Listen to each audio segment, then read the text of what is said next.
नमस्कार मंडळी. प्रसार प्रकाशन पुणे आणि ई प्रसारण इंटरनेट रेडिओ यांच्या संयुक्त विद्यमाने आज इंडिक रूट या चॅनलमध्ये आपण भेटणार आहोत श्री बाल मंजुळ यांना.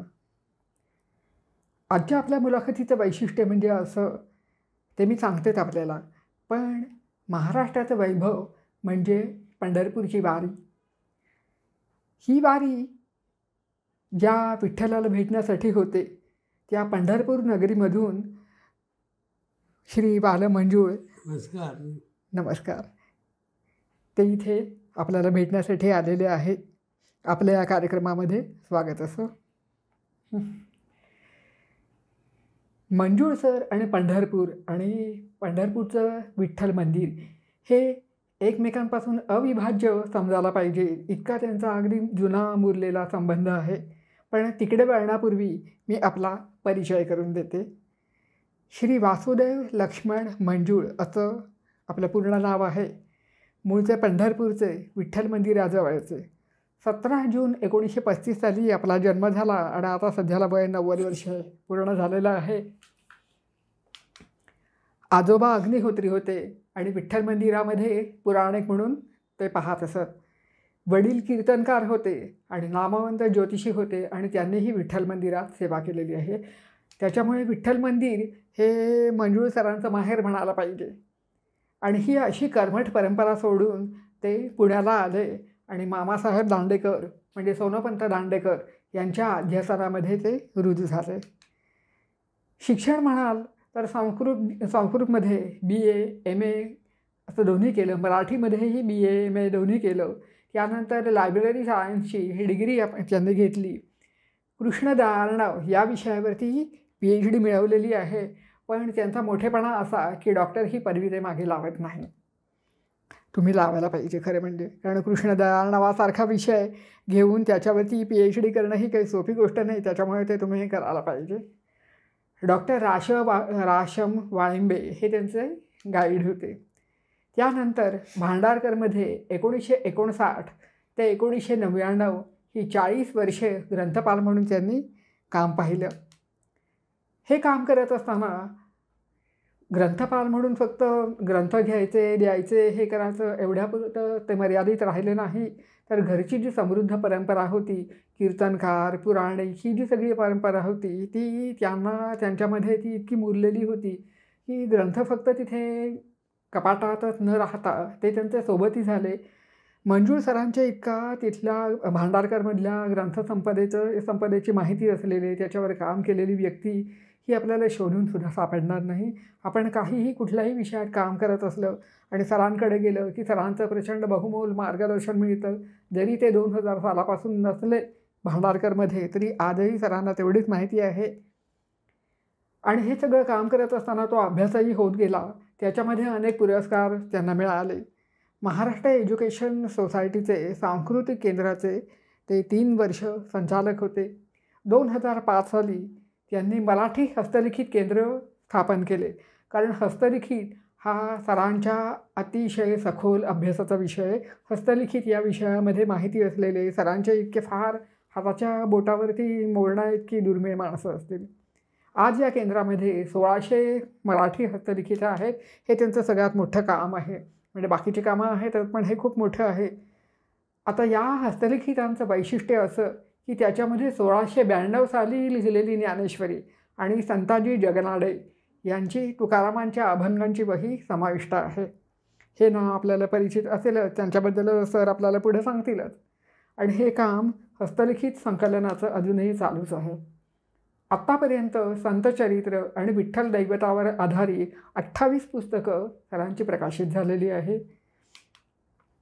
तर असं पंढरपूर, विठ्ठल मंदिर, हस्तलिखित असा सगळा याच्यामध्ये आयुष्य घालवलेल्या आणि ग्रंथांमध्येच रमलेल्या या ग्रंथमित्राची आज आपण बोलणार आहोत. पंढरपूर आणि विठ्ठल याच्याबद्दल खूप काही आपण आज समजून घेणार आहोत.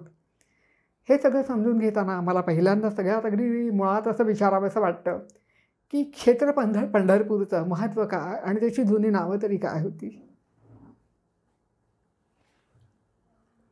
महायोगपीठे तटे भीमरथ्यां वरं पुण्डरीकाय दातुं मुनीन्द्रैः समागततिष्ठं तमानन्दकन्दं परब्रह्मलिंगं भजे पांडुरंगम.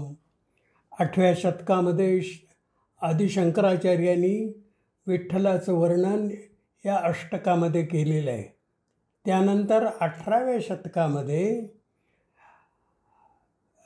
श्री कृष्णदयार्णव या संत कवींनी समचरण सरोजम सांद्रलीलामुदाभम जगननिहित पाणीं मंडनम मंडनानाम तरुणतुलसीमाला कंदरम कंजनेत्रम सदय धवलहासम विठ्ठलम चिंतयामी असं अष्टकातून संस्कृत वर्णन केलेलं आहे.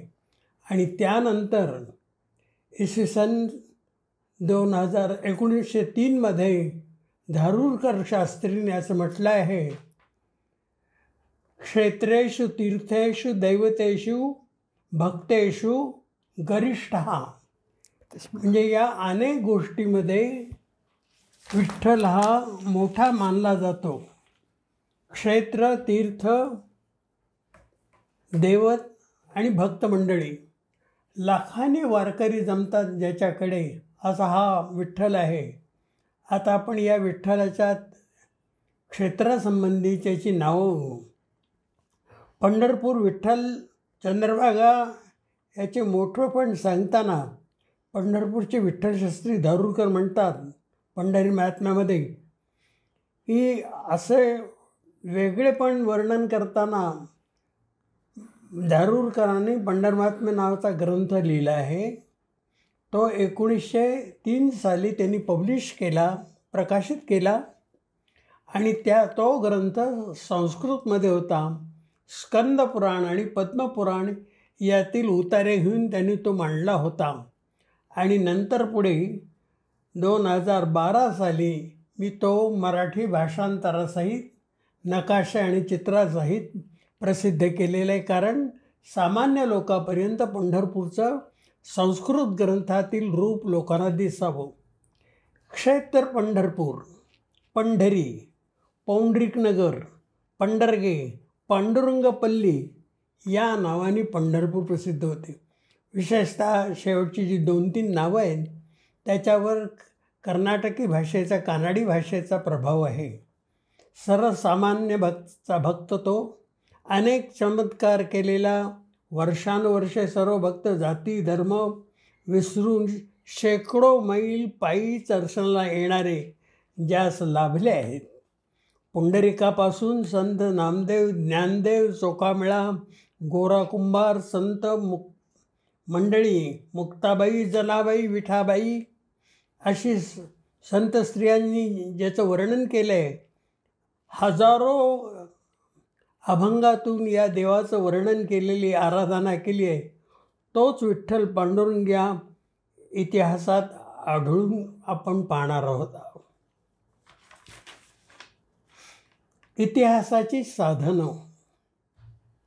पंढरपूरचा इतिहास व्यासरचित स्कंद आणि पद्मपुराणात आढळतो. त्याच्या 2 ग्रंथांचा आधार घेऊन विठ्ठलशास्त्री धारूरकरांनी पंढरी महात्म्य रचले. त्याच्या 2 आवृत्त्या सचित्र रूपात प्रसिद्ध झाल्या आहेत.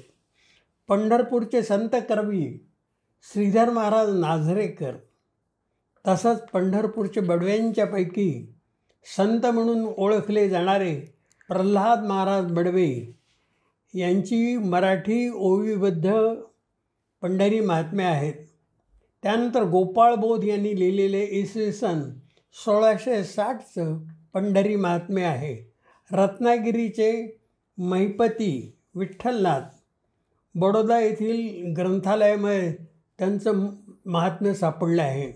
मुकुंद केसरीकृत पांडुरंग महात्म्य डॉक्टर राचिम ढेरे यांनी विठ्ठलावर लिहिलेलं काम.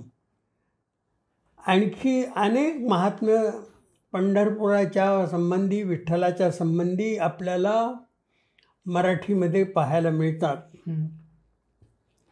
कन्नड कवी गुरुदास इसवी सन 1650 अनंतदेव, रुद्रसुत, तसंच संतश्रेष्ठ नामदेवांनी अभंगातून विठ्ठल महात्म्य मांडलेलं आहे.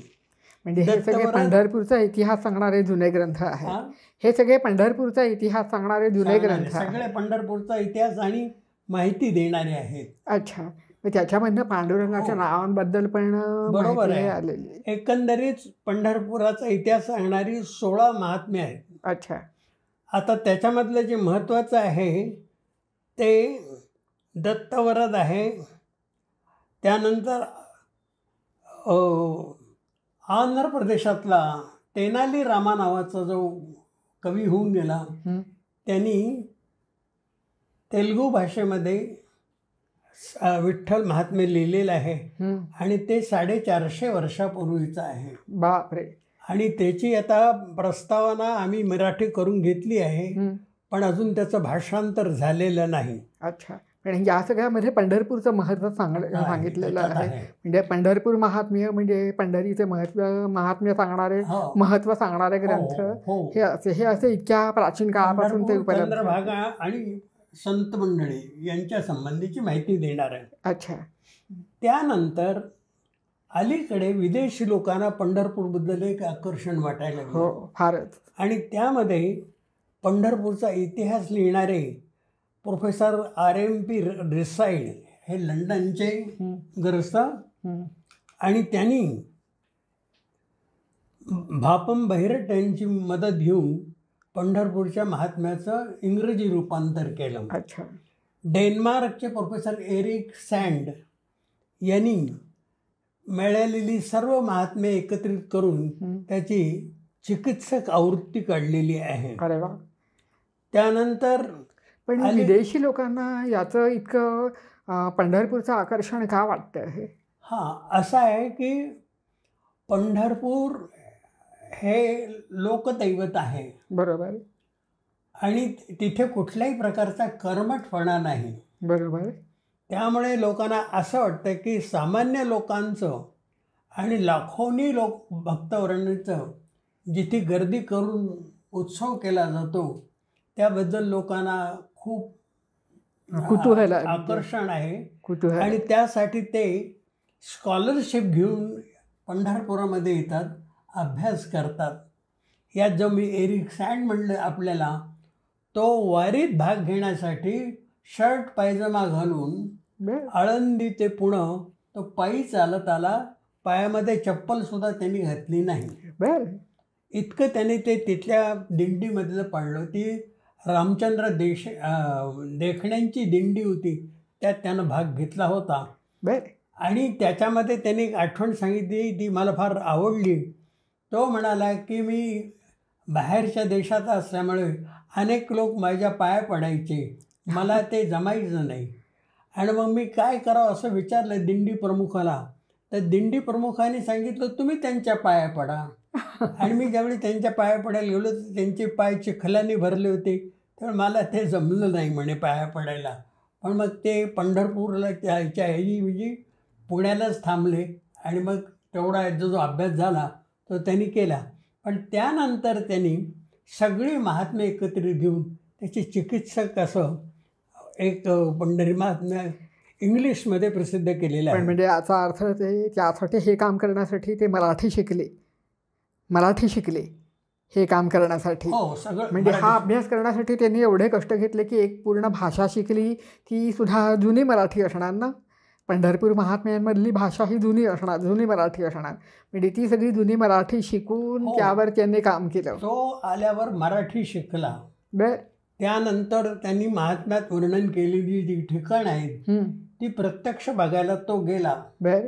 आणि डॉक्टर दांडेकरांनी मला त्याच्याबरोबर पाठवलं. बर. आणि 8 दिवस आम्ही पंढरपूरच्या आसपास हिंडत होतो. बर. आणि वेगवेगळ्या ठिकाणाची माहिती, तिथल्या लोकांच्या मुलाखती, तिथला इतिहास कोणी सांगत असेल तर त्याची नोंद, अशा तऱ्हेने त्यांनी काम केलेलं आहे. अरे वा. तो आधी सुरुवातीला 3 वर्ष तो पुण्यात आला होता आणि त्याच्या वडिलाचं श्राद्ध त्यांनी हिंदू पद्धतीने केलं होतं. बर. आणि नंतर त्याला वारी करावी वाटली आणि वारीसाठी तो पुण्यात आला. बर. आणि पंढरपूरचा संबंध क्षेत्र विभाग बघून त्यांनी आनंदाने त्याच्यावर काम केलं. ही फार महत्त्वाची गोष्ट आहे. म्हणजे कधी कधी मला असं वाटतं की परक्या देशातले लोक आपल्या संस्कृतीमध्ये इतका रस घेऊन आपल्याकडे येऊन इतकं काम करतात, मग आपण आपल्या संस्कृतीवरती असं काम का करत नाही? हो, एक बरोबर आहे आपलं म्हणणं. परदेशी लोकांचं जे अभ्यासाची पद्धती आहे ती चिकित्सक प्रकारची आहे. बरोबर. आणि आज आपल्याकडचे जे लोक पंढरपुराविषयी, विठ्ठलाविषयी, भीम्या नदीविषयी लिहितात हं. ते भक्तिभावाने लिहितात. बरोबर. त्यामुळे काय होतं की त्यांची जी सिस्टीम आहे, पद्धत आहे, हं. ती आपल्यात नाही. हं. आणि आपण काय करतो की आपल्याकडे भक्त मंडळीमध्ये काही संप्रदाय आहेत. ते संप्रदाय जे आहेत वारकरी समाजात, हं. ते त्या संप्रदायाच्या दृष्टिकोनातून विठ्ठलाकडे पाहतात बरोबर. आणि त्या दृष्टीनं ते चरित्र लिहितात. बरोबर. त्यामुळे आपल्याकडे फारसा अभ्यास विठ्ठलासंबंधीचा झाला नाही. संस्कृत त्याच्यामध्ये जो झाला आहे तो साधारणपणे इसवी सनाच्या 4थ्या शतकामध्ये स्कंदपुराण आणि पद्मपुराणात झालेलं आहे. ते 3-4 अध्यायामध्ये ते आहे, पण ते अगदी शॉर्ट आहे. अच्छा. आता डेव्हलपमेंट जी पंढरपूरची होत गेली त्याचा उल्लेख कुणीच केलेला नाही. आणि त्यात काय बदल झाले ते फार चांगल्या पद्धतीनं सांगण्यासारखं आहे. मी त्यातले 2 पद्धती आपल्याला सांगतो बदलाच्या, ज्या व्हायला नको होत्या पण त्या झाल्या. पूर्वी असं असाय की विठ्ठल मंदिरात जाताना नामदेव पायरी लागते, जी मंदिराची पहिली पायरी आहे. बरोबर. आणि ती पितळेने मढवलेली आहे. बर. त्या पायरीला नामदेवाची पितळेची मूर्ती बसवतात. ती सकाळी बसवतात आणि रात्री काढून ठेवतात. हलवण्यासारखी आहे. तर त्या पायरीचं दर्शन घेऊन पायरी ओलांडून वर जात असत. आता काय केलंय की आता तिथे सरकारनं सुधारणा करून नामदेव पायरी सोडून पलीकडे 10 फुटावर स्वतंत्र आत जायला रस्ता केलाय. हो.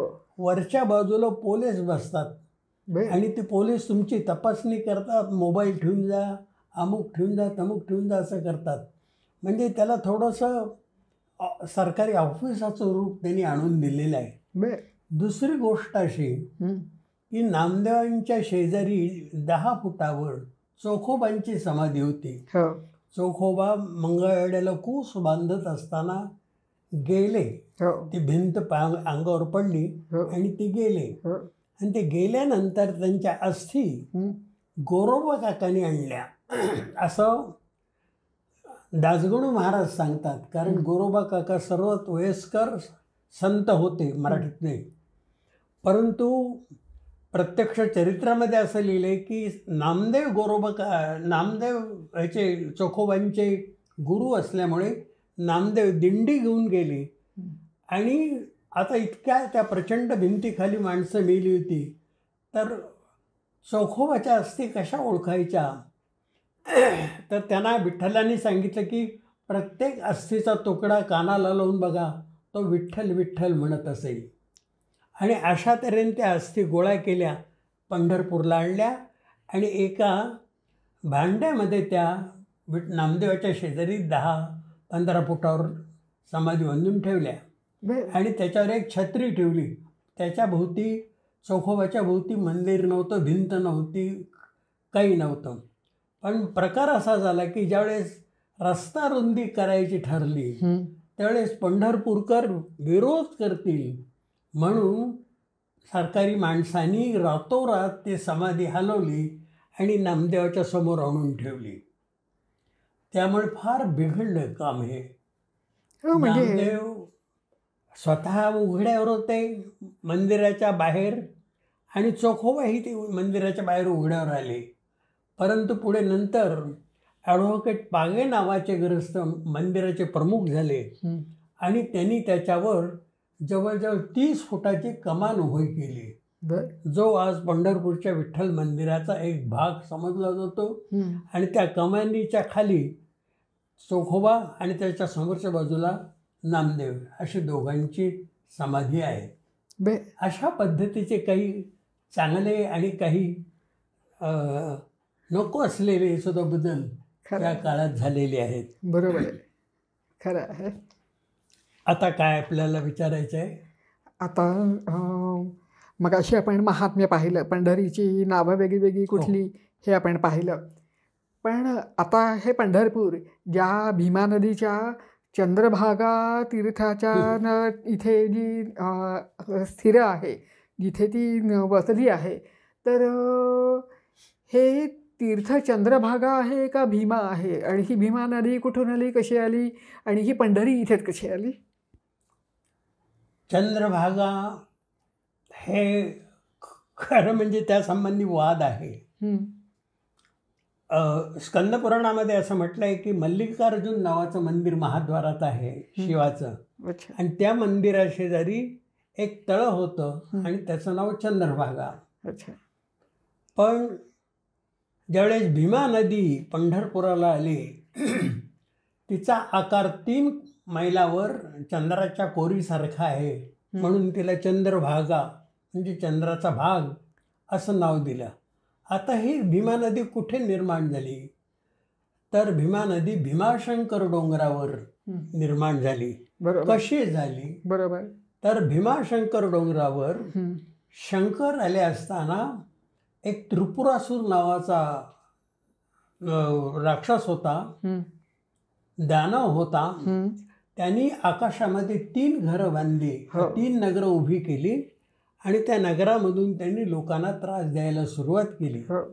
तेव्हा सर्व दैवांनी त्यांना विनंती केली की तुम्ही आता, शंकरांना विनंती केली तुम्ही आता या त्रिपुरासुराचा काहीतरी उपाय करा, त्याचा नायनाट करा. आणि शंकरांनी ठरवलं आणि शंकरांनी भीमाशंकर डोंगरावरून त्रिपुरासुराचा नाश केला. हे करत असताना, युद्ध चाललं असताना शंकर हे घामाघूम झाले आणि रघुवंशातील भीमरथी नावाचे एक राजे त्या ठिकाणी तपश्चर्या करत होते. आणि ते शंकराकडे आले आणि शंकराला नमस्कार करून म्हणाले की देवा, हा तुमचा वाहता घाम असाच राहू द्या आणि त्यातून एखादं तीर्थ निर्माण करा. आणि त्यामुळे त्या रघुवंश कुलातल्या माणसांनी सांगितल्यामुळे भीमेला भीमथडी म्हटलं आणि ती तिथून निघाली.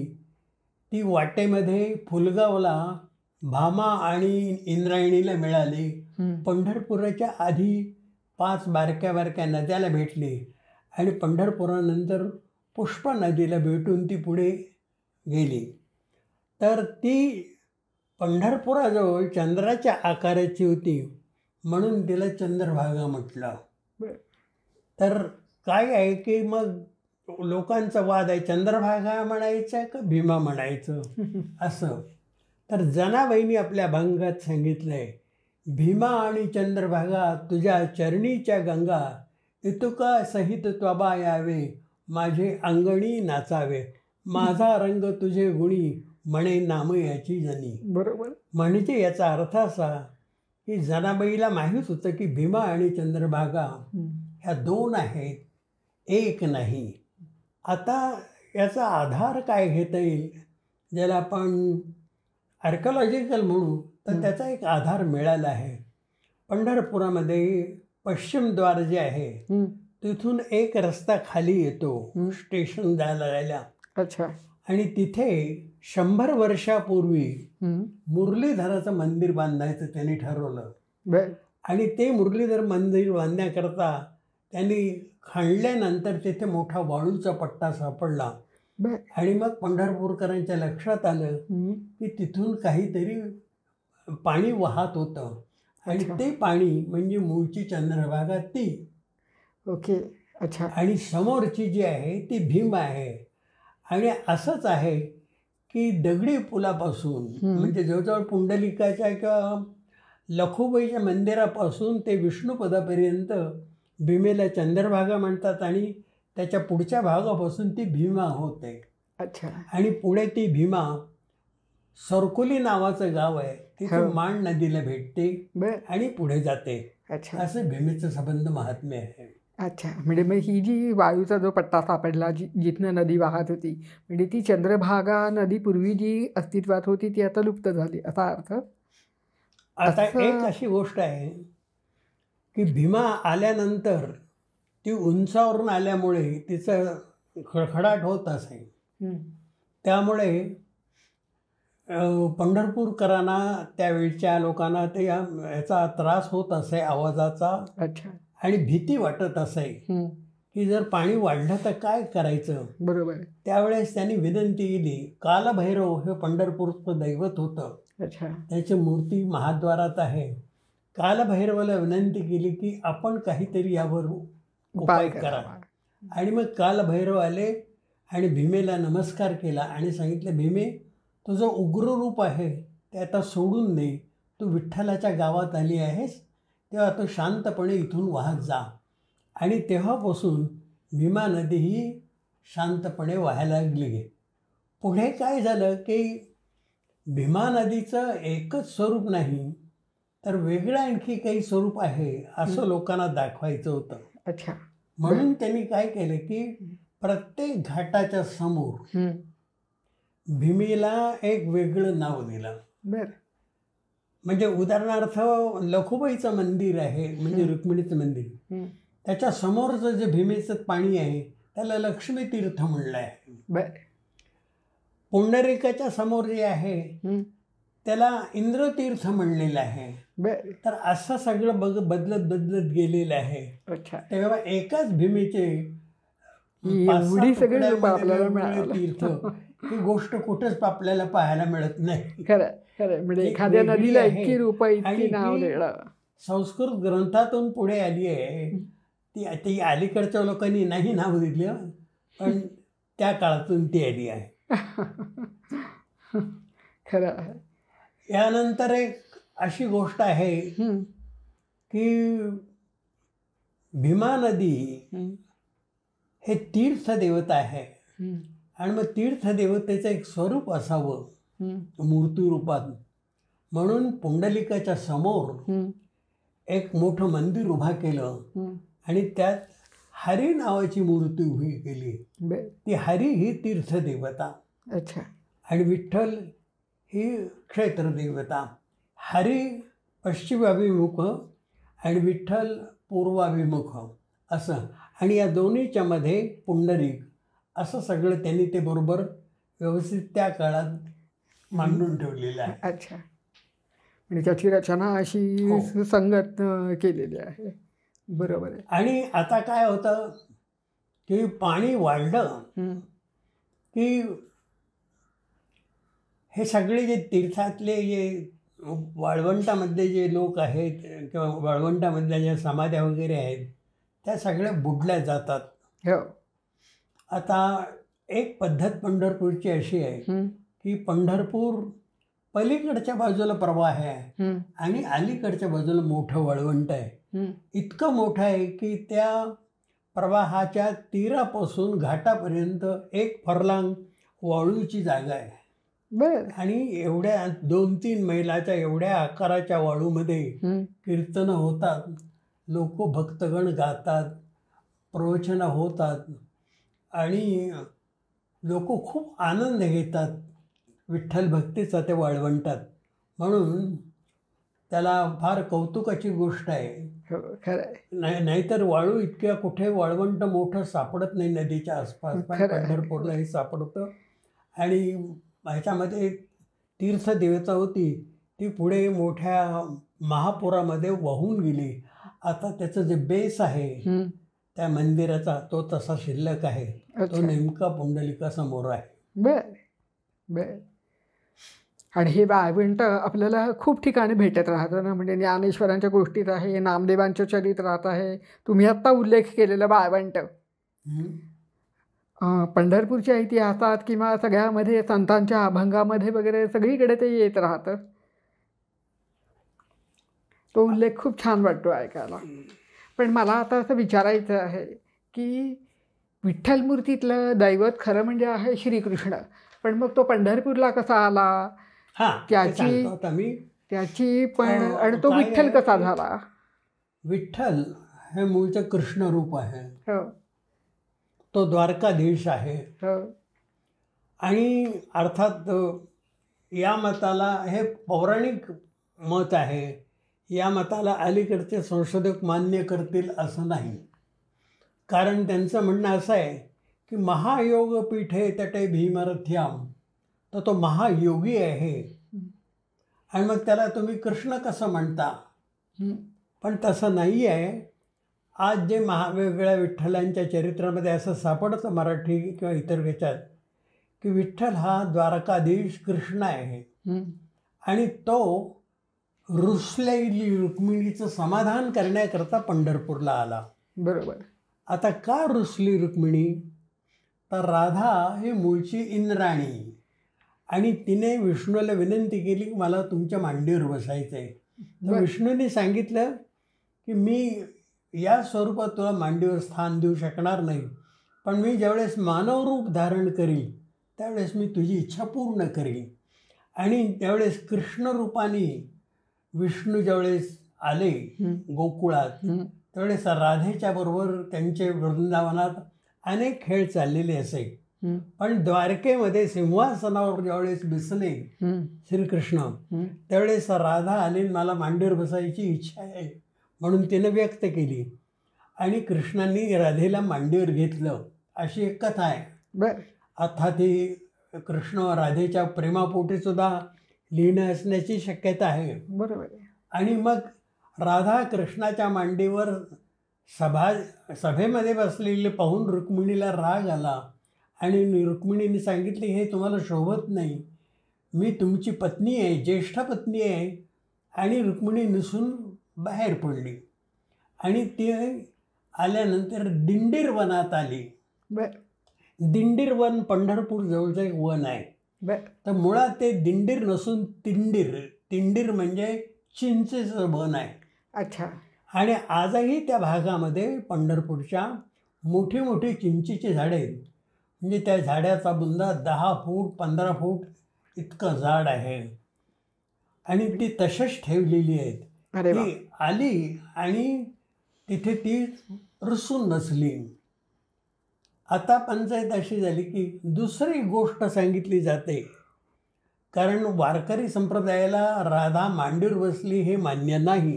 म्हणून रुक्मिणीच्या रुसण्याचं दुसरं कारण असं की रुक्मिणीची सवत सत्यभामा हिच्यावर कृष्णाचं प्रेम जास्त होतं. अच्छा. आणि सत्यभामेच्या आग्रहाखातर तिला स्वर्गातून पारिजातक वृक्ष आणून दिला होता. हो, ती कथा प्रसिद्ध. आपल्याकडे असं म्हणतात की बहरला पारिजात दारी फुले का पडती शेजारी. म्हणजे प्राजक्ताचं झाड सत्यभामेच्या दारात होतं पण फुलं मात्र रुक्मिणीच्या दारात पडत होती. मग तिची फार लाड करतात हे लक्षात आल्यानंतर सत्यभामेवर नाराज झालेली रुक्मिणी पंढरपूरला आली. तर असे 2-3 कार्य सांगतात. काही लोकगीतातून असंही सांगतात की रुक्मिणीचं मीठ आळणी होतं, त्यामुळे विठ्ठल नेहमी श्रीकृष्ण नेहमीच नाराज होत असे. मग ते पाहून ती रुक्मिणी तिकडं आली. आता काय झालं की रुक्मिणी आल्यानंतर तिची समजूत काढण्याकरता विठ्ठल निघाले. विठ्ठल निघाल्यानंतर विठ्ठलांच्या बरोबर गोपाळ मंडळी निघाली, गायी निघाल्या आणि गोवर्धन पर्वत म्हणला मला यायचं आहे आणि यमुना नदी म्हणाली मला यायचं आहे, अशी कथा आहे.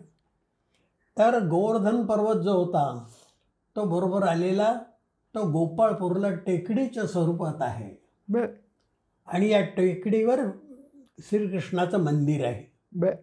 यमुना नदी जी पुण्यात आली, पंढरपुरात आली, ती पुष्पावती नावाच्या नदीनं ह्या गोपाळपुरातून वाहत जाते आणि ह्याला भीमेला ती मिळते.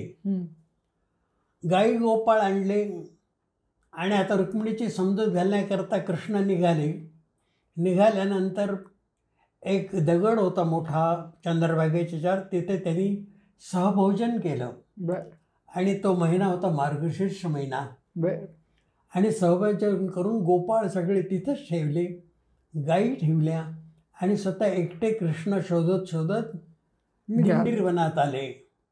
तेही गोपवेशात आले आणि रुक्मिणी म्हणाली की मी रुसून आले तरीसुद्धा तुम्ही हट्ट सोडला नाही, पुन्हा मला भेटायला गोपवेशात आलात, हे मला आवडलं नाही, मी तुमच्याबरोबर येणार नाही. आणि रुक्मिणी विठ्ठलाबरोबर आली नाही. बर. नाही आली म्हणल्यानंतर विठ्ठल निघाले असताना वाटते त्यांना पुंडरीक भेटला. तो आई वडिलाची सेवा करत होता आणि विठ्ठलाला पाहिल्यानंतर म्हणजे श्रीकृष्णाला पाहिल्यानंतर पुंडलिकाने नमस्कार केला आणि सांगितलं, देवा मी मातापित्याची सेवा करतोय, आपण थोडं थांबावं. आणि पुंडलिकाने वीट फेकली. त्या विटेवर श्रीकृष्ण उभे राहिले. विटी ठेला विठ्ठल झाला, असं एका महात्म्यामध्ये म्हटलेलं आहे. अर्थात असा आहे की पुंडलिकाच्यापासून जवळजवळ 1 मैलावर विठ्ठलाचं मंदिर आहे. ते इतक्या लांब कसं जाईल, पण त्यासंबंधी वेगवेगळे इतिहासकार वेगवेगळी मतं व्यक्त करतात आणि त्या दृष्टीने ते त्याचा विचार करतात. त्यामुळं तो प्रश्न अजूनही सुटलेला नाही. आणि मग पुढे विठ्ठल एकटाच मंदिरात गेला आणि त्या मंदिराचा एक इतिहासही महत्त्वाचा आहे. आणि त्या इतिहासासंबंधी आधी आपण भक्त पुंडलिकाचा विचार करूया. आपल्याकडे सर्वश्रेष्ठ भक्त म्हणून पुंडलिकाचं नाव घेतलं जातं. बरोबर आहे. म्हणजे आता आपण या भक्त पुंडलिकाचं स्वरूप पाहतो आहोत. भक्त पुंडलिकाचं स्वरूप आपण आता पाहतो आहोत. स्वरूप पाहतो आपण भक्त पुंडलिकाचं. जानूदेव नावाचा एक ब्राह्मण होता आणि त्याची पत्नी सत्या नावाची ही पुंडलिकाची आई. पण सुरुवातीला असं सांगतात की पुंडलिक आई वडिलाकडे दुर्लक्ष करत असे आणि पत्नीच्या प्रेमामुळे त्यांनी आई वडिलाचं कधीच कौतुक केलं नाही, सेवा केली नाही. पण मग तो घेऊन पंढरपूरला आला आपल्या आईबाबांना आणि पंढरपुरात वास्तव्य केलं. आज जे पंढरपुरामध्ये पुंडलिकाचं मंदिर आहे ते सर्वोत्कृष्ट उत्तम उंच आहे असं सांगतात. आणि ते सत्य आहे की पुंडलिकाचं शिखराचं कळसाचं टोक आणि विठ्ठलाचे पाय हे एका लेव्हलमध्ये आहेत. आणि याचा प्रत्यय पंढरपूरच्या लोकांना आला. ज्यावेळेस 56 साली महापूर आला भीमेला, त्यावेळेस नामदेव पायरीच्या वर 7 ठिकाणी 7 पायऱ्या चंद्रभागेच्या पाण्यानं बुडल्या होत्या. पण पुंडलिकाचं मंदिरसुद्धा वरचा भाग 10-15 फूट शिल्लक होता, तो पूर्ण बुडला नव्हता. त्यामुळं असं म्हणतात की ते हे एका लेव्हलचं आहे. अच्छा. काय आहे पुंडलिकाच्या याच्यामध्ये की पुंडलिकाच्या याच्यामध्ये पुंडलिकाची मूर्ती नाही आहे. मग तर तिथे शिवमूर्ती आहे. शिवाची पाषाण मूर्ती आहे. अच्छा. आणि त्यावर जो मुखवटा बसवतात तो पुंडलिकाचा बसवतात. अच्छा. या मुखवट्यामुळे तो पुंडलिक आहे म्हणून लोक दर्शनाला तिथे येतात. डॉक्टर ढेरे यांनी श्री विठ्ठल महासमन्वय याचा अभ्यास करताना विठ्ठलाच्या संशोधनाकरता पंढरपूरला आम्ही गेलो असताना त्यांनी पुंडलिकाचं खरं स्वरूप आम्हाला बघायचं आहे. म्हणजे पुंडलिकाला कपडे चढवताना मुखवटा घालताना आम्हाला बघायचं नाही, त्याच्या आधीचं पाहायचं आहे अशी इच्छा व्यक्त केल्यानंतर पुंडलिकाचे जे भक्तमंडळी आहेत ते सगळे कोळी लोक आहेत. या कोळी लोकांनी ते जे पुंडलिकाचं रूप आहे ते दाखवलं. तर ते शिवाचं शिळा होती आणि त्या शिळेवर मुकुट बसवला होता, तो पुंडलिकाचा बसवला. मग ढेरेंनी त्याचा एक वेगळा अर्थ लावला की तो पुंडलिक नसून पुंडलिकेश्वर नावाचा महादेव आहे असं त्यांनी मांडलं. ढेरे सरांनी असं मत का मांडलं? हो, ढेरे सरांनी असं म्हटलं की म्हणून त्यांनी महासमन्वय म्हटलं आहे की पुंडलिकेश्वर नावाचं शिव आहे, शिवतीर्थ आहे ते शैव आहे. अच्छा. आणि विठ्ठल हा वैष्णव आहे. हां. आणि त्या दोहोचा संगम पंढरपुरात झाला म्हणून तो महासमन्वय नाव दिलेलं आहे. बर. तर ते भक्त पुंडलिकाचं आहे. आणि लोक गर्जना करताना पुंडलिक वरदा हरी विठ्ठल असं म्हणतात. बरोबर. पुंडलिकाला वर देण्याकरता तू आलास, हरी आणि विठ्ठल दोन्ही आम्हाला भेटले, असे त्याची हे आहे. अच्छा. पुंडलिकासंबंधी खूप हे आहे. दुसरी एक गोष्ट अशी आहे की पंढरपूरच्या पुंडलिकाच्या आजूबाजूला अनेक लोकांची, जुन्या नव्या संतांची मंदिरं बांधली आहेत. ती स्मारक स्वरूपामध्ये आहेत. आणि पुढे मग अलीकडे गेल्या 50 वर्षापूर्वी सरकारने असा नियम काढला की चंद्रभागेच्या वाळवंटामध्ये कोणाही संतांची समाधी बांधू नका, अस्थी ठेवू नका. आणि इव्हन त्यांनी असंही म्हटलं की पंढरपूरच्या वाळवंटामध्ये किंवा चंद्रभागेच्या काठी कुठल्याही मोठ्या व्यक्तीचं दहन करायचं नाही. बरं. पलीकडे गोपाळपूर आहे तिथे जाऊन करायचं. बरं. त्यामुळे जे पूर्वीच्या काळी दहन केलेले होते तिथे त्यांनी मंदिरे उभा केली. आज छोटी मोठी जवळजवळ 50-60 मंदिरं तिथे आहेत. पण ही सगळी वेगळ्या संतांची प्रतिकात्मक मंदिरं तुम्हाला पाहायला मिळतात, प्रत्यक्षात ते नाही. अच्छा. अशी स्थिती आहे. बरं. आता या वाळवंटाचं आणखी एक महत्त्व आहे. तुकाराम महाराजाचा एक अभंग आहे. खेळ मांडीला वाळवंटी घाई, नाच ती वैष्णव भाई रे, वर्ण अभिमान विसरले ज्ञाती, एकमेका लोटांगणे जाती. हे जे पंढरपूरच्या वारीचं वैशिष्ट्य आहे, वर्ण, जात, गोत्र, स्त्री पुरुष भेद हे सगळं विसरतात. आपल्याकडे असं होत नाही. पण पंढरपूरच्या वारीमध्ये स्त्री आणि पुरुष दोघं फुगडी खेळताना दाखवतात आणि ते करतात वारीमध्ये. तर अशा तऱ्हेचं वर्ण अभिमान विसरले, जात विसरले, हा वाळवंटाचा वैशिष्ट्यपूर्ण गुण सांगितला. हा आजच्या काळात आवश्यक आहे. हा गुण आजच्या काळात आवश्यक आहे. हो, आजच्या काळामध्ये हे फार महत्त्वाचं आहे. पण त्याचा कोणीच विचार करत नाही. खरं. एवढं वाळवंट आहे. नंतर पुढे काय झालं की महाद्वार घाटावर जे लोक भिक्षेकरी बसतात त्यांना भिक्षा घालावं लागते.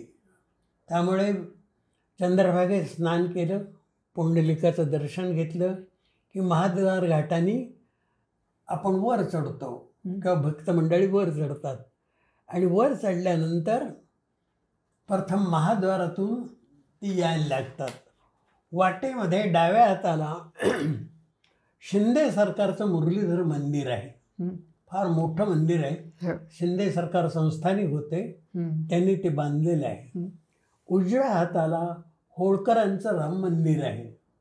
आणि हे दोन्ही मंदिराची दर्शनं घेऊन आपण पुढे आलो की आपल्याला एक पोलीस चौकी दिसते.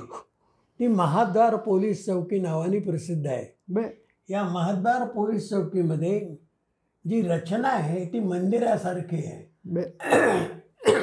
म्हणजे मंदिरात जसे खांब असतात असे जुने खांब दगडी या पोलीस चौकी आहेत. आणि प्राध्यापक गह खऱ्यांनी सांगितलं की या पोलीस चौकीमध्ये एकेकाळी विठ्ठलाचं मंदिर होतं. आणि त्याला त्यांनी कारण सांगितले की पुंडलिकाने वीट फेकल्यानंतर ती इथपर्यंतच येऊ शकेल अशी स्थिती होती. तसं काही राहिलं नाही. पुढे आल्यानंतर आपल्याला महाद्वार वेश लागते. या महाद्वार वेशीमध्ये काय आहे तर या महाद्वार वेशीच्या अलीकडे हनुमान मंदिर आहे. आपल्याकडे गावात एक अशी पद्धत असे की गावच्या वेशीवर मारुतीचं मंदिर बांधलं जात असे. तो मारुती संरक्षण करतो.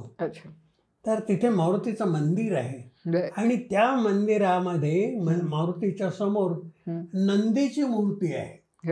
मारुतीच्या समोर नंदीची मूर्ती. असं कुठंच आढळत नाही. मग हे कसं आलं इथे तर त्याची एक कथा अशी आहे की पार्वतीने शंकराला सांगितलं की आपल्याला पंढरपूरला जायचं आणि विठ्ठलाचं दर्शन घ्यायचं आहे. तर शंकर म्हणाले जाऊया. आणि नंदी घेऊन शंकर दर्शनाला आले. नंदी वेशीपाशी ठेवला, म्हणजे मारुतीचं मंदिर जिथं आहे तिथे. पुढे आल्यानंतर गणपती ठेवला आणि आत येऊन त्यांनी दर्शन घेतलं असं म्हणतात. बाकी काही आत सापडत नाही, पण नंदीचं कारण ते सांगतात. त्यानंतर पुढे आल्यानंतर महाद्वारामध्ये महत्त्वाचं म्हणजे मल्लिकार्जुनाचं मंदिर आहे. अच्छा.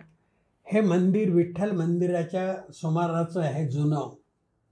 आणि या मल्लिकार्जुन मंदिरासमोर हं.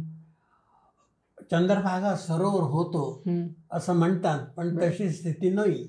बरं. आता दिसत नाही काही, अच्छा. किंवा कदाचित पूर्वी असेलही, आज ते बुजलं नष्ट असेल झालं म्हणजे. असेल, लोकांनी त्याच्यात वस्ती केल्यामुळे संपलं असेल. पुढे आत आल्यानंतर, आणखी आत आल्यानंतर डाव्या हाताला नरहरी सोनाराची समाधी आहे. हा नरहरी सोनार शिवभक्त होता, पण विठ्ठलावर त्याची अजिबात श्रद्धा नव्हती, भक्ती नव्हती. पण संतांनी मराठी त्याचे डोळे बांधून विठ्ठलाचे दागिने घडवले अशी एक कथा सांगतात. आणि दागिने घडवून ते कमी जास्ती होत आहेत म्हणून तो विठ्ठलाच्या अंगावर हात लावायला लागल्यावर त्याला त्याच्यामध्ये विठ्ठलामध्ये शिव दिसले. हं. आणि म्हणून मग तो तिथेच थांबला. बरं. आणि या मंदिरामध्ये शिवाची मूर्ती, त्याच्या पलीकडच्या बाजूला नरहरी सोनार त्याचं सोन्याचं काम करत असे, दागिन्याचं. ती जागा प्रसिद्ध आहे. अच्छा. तिथून पुढे आलो हं. की उजव्या हाताला कालभैरवाचं मंदिर आहे, अच्छा. जो पंढरपूरचं देवयूत म्हणून प्रसिद्ध आहे. हं, हं. म्हणजे ज्ञानी भीमेला विनंती केली, हा? ज्ञानी भीमेला विनंती केली ते. हो. आता काय आहे की आल्याबरोबर पूर्वीच्या काळी मंदिराच्या सुरुवातीला नामदेवाची पायरी लागायची. नामदेवाचं दर्शन घेऊन पायरी ओलांडून लोक वर जायचे. आता वरती जाताना थोडासा मंदिराचा इतिहास सांगावा लागेल. बरोबर. मग या इतिहासाबरोबर विठ्ठल मंदिराचं स्वरूप पण जास्त स्पष्ट होईल. विठ्ठलाच्या मंदिराचं सांगायचं. हं. आता विठ्ठल मंदिरात आल्यानंतर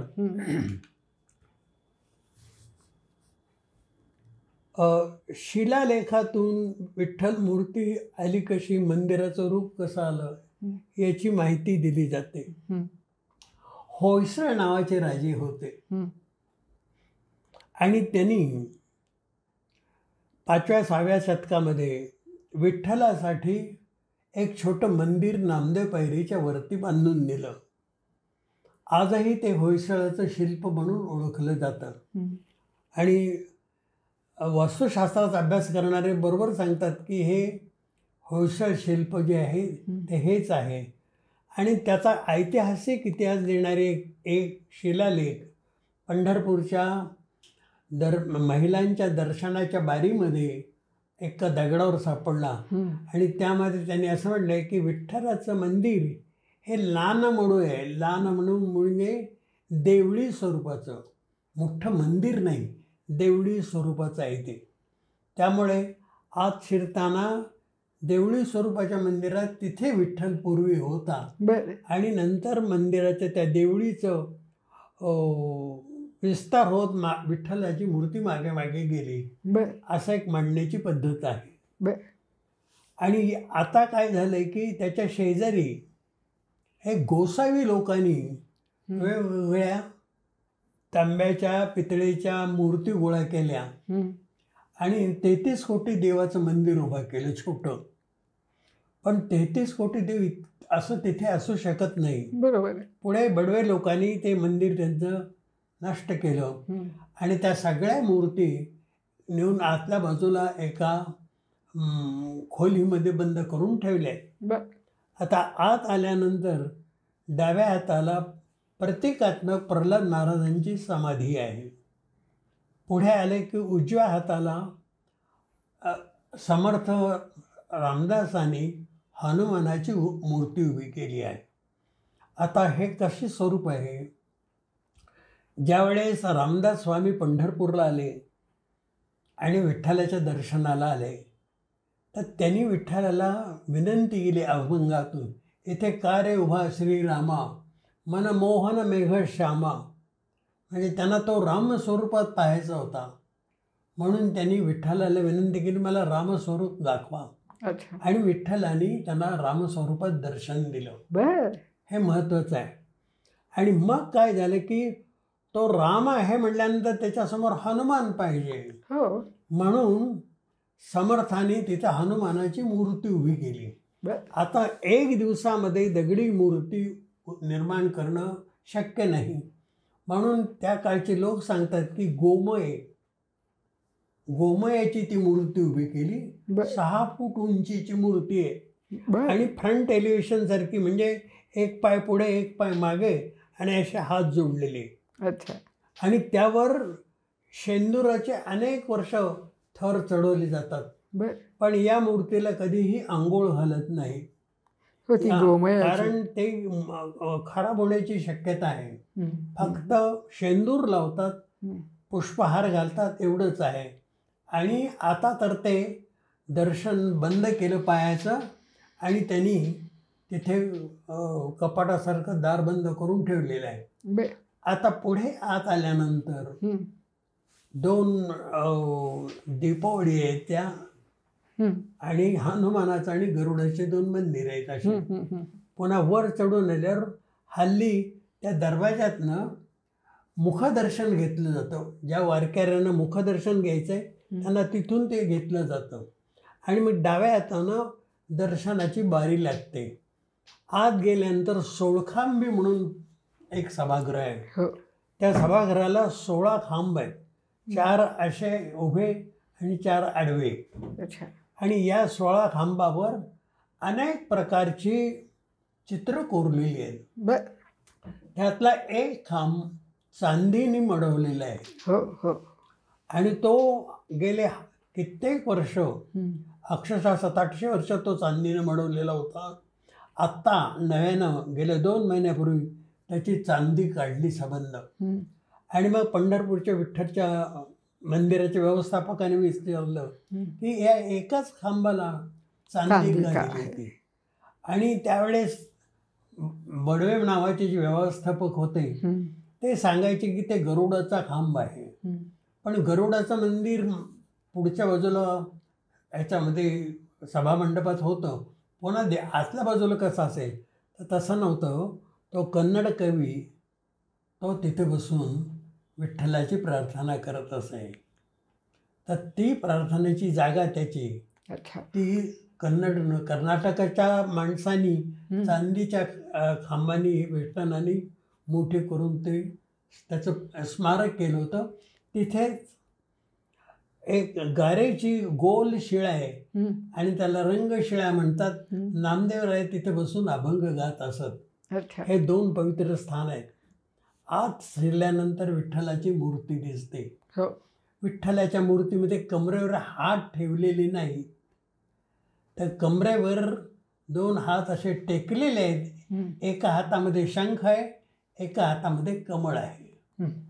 आणि वरती मुकुटासाठी अशा तऱ्हेचे आकार आहे आणि वरती एक गोल आहे.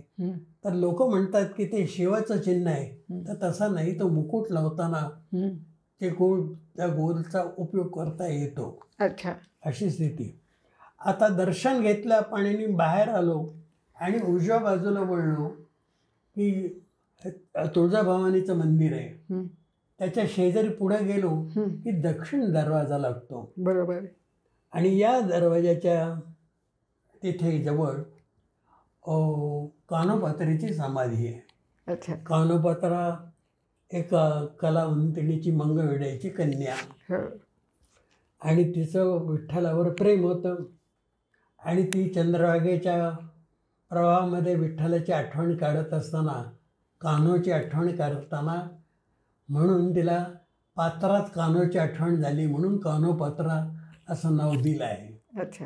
मंगळवेढ्याची ती. आणि तिने विठ्ठलाच्या पायाला मिठी मारली आणि तिथे प्राण सोडले. आणि मग बडवे लोकांनी तिचे शरीर आहे ते त्या दक्षिण दरवाजाला आणून पुरलं आणि त्याच्यावर एक तरटीचं झाड लावलं. त्या दगडावर त्या तरटीच्या रोप आहे.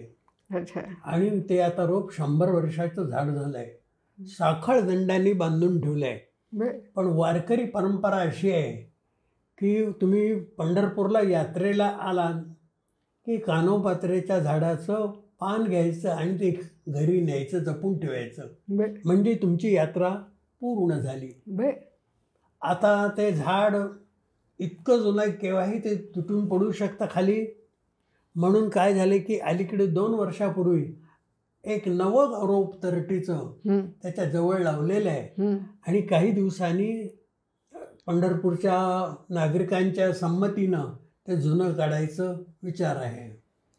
पण कशासाठी काढायचं ते जुनं? काय कोसळू शकतं आणि त्याचे पानं आता नाही आहेत, अच्छा. नुसतं बूड राहिलेलं आहे. हो, बरं बरं. दुसरी गोष्ट अशी आहे की आता दर्शनाची वारी ही विठ्ठलाच्या गच्चीवरनं खाली येते. हो आणि तिचा दरवाजा खाली यायचा कानोपात्रीच्या समाधीवर आहे.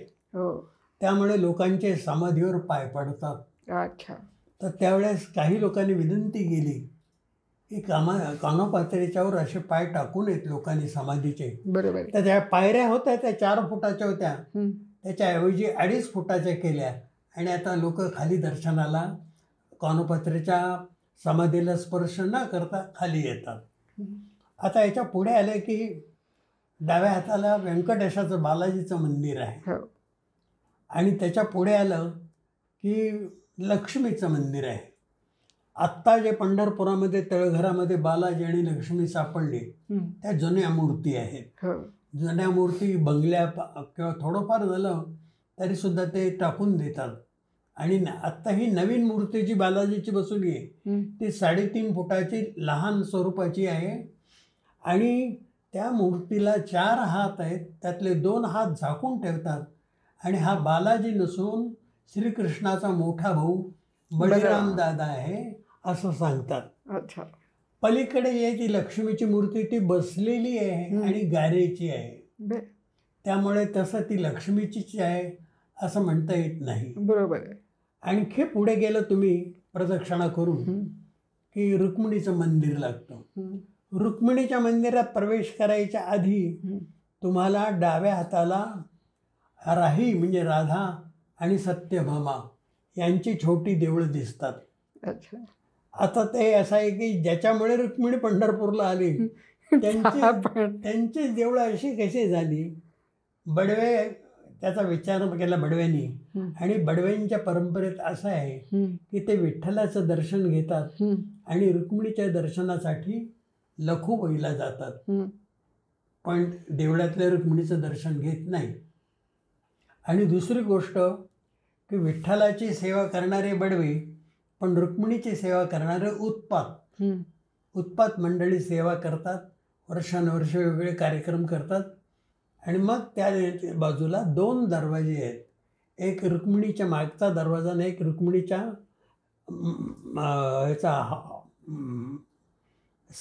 सभागृहाचा दुसरा दरवाजा. त्या दोन्हीला पश्चिम दरवाजा म्हणतात.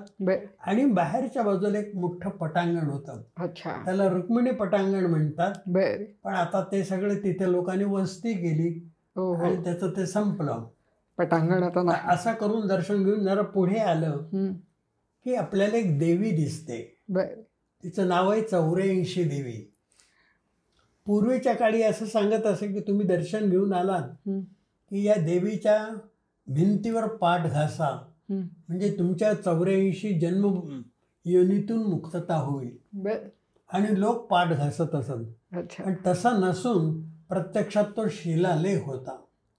6 बाय 6 फुटाचा मोठा 4 ओळीचा शिलालेख होता. आणि त्याच्यामध्ये 84 लोकांची नावं होती की ज्यांनी विठ्ठल मंदिराच्या पुनर्विकासासाठी जे दान दिलं त्या दान देणाऱ्याची नावं होती. मग हे लक्षात आल्यानंतर डॉक्टर तुरपुळेंनी आणि पंढरपूरचे बडवे, भाऊसाहेब बडवे नाव आहे त्यांचं, त्यांनी त्या देवीच्या त्या भिंतीवर आता जाळी बसवली आहे. त्यामुळे ज्यांना अभ्यास करायचा ते येऊन अभ्यास करतात, नावं शोधतात, आपल्यातलं कुणी आहे का बघतात. आणि ते तसंच राहिलेलं आहे. वरच्या देवीचं ते देवी म्हणून नाव ठेवलेलं आहे. आणि मग उजव्या हाताला पुन्हा विठ्ठलाच्या गाभाऱ्याकडे जायचा रस्ता आहे. हे असं संबंध पंढरपूरच्या विठ्ठल मंदिराची अवस्था आहे. फारच छान. आता 2 गोष्टी सांगण्यासारख्या आहेत. होयसळानंतर पंढरपूरच्या शिलालेखाचा उल्लेख असलेलो हं, एक महत्त्वाची गोष्ट सांगता येईल ती अशी की चौख्या मेळ्याच्या शेजारी हं, एक विरगळ होता. हं. विरगळ म्हणजे हिरो स्टोन, हो. दगडी हं, एक शिळा असते, त्याच्यावर 3 भाग असतात, हं, पहिला, दुसरा आणि तिसरा. हं, तर त्या विरगळावर तो एक मनुष्य गायी राखत होता. हं, दुसऱ्या वेळच्या भागात त्याच्यावर हल्ला झाला हं. आणि तिसऱ्या भागामध्ये तो परमेश्वराच्या स्वर्गात किंवा कैलासाला गेला बरं. असं दाखवलं आहे. हं, आता हा विरगळ इथे कसा आला, हं, तर काही अभ्यासकांनी सांगितलं हं. की तो विरगळ नसून तो विठ्ठल आहे बरं. मूळचा. तर हे आता आपण पंढरपूरच्या मंदिराचं स्वरूप पाहिलं, तिथे कुठली कुठली देवळं आहेत हे पाहिलं, शिलालेखातून पंढरपूरची मूर्ती काय कसं दिसतो हे आपण पाहिलं आणि काही कथाही बघितल्या. आता याच्या पुढचं जे आपण पंढरपूरचं आणि विठ्ठलासंबंधी आपण जे बघणार आहोत ते आपण पुढच्या उत्तरार्धात आपण बघूया आणि आज आपण इथे थांबूया. धन्यवाद.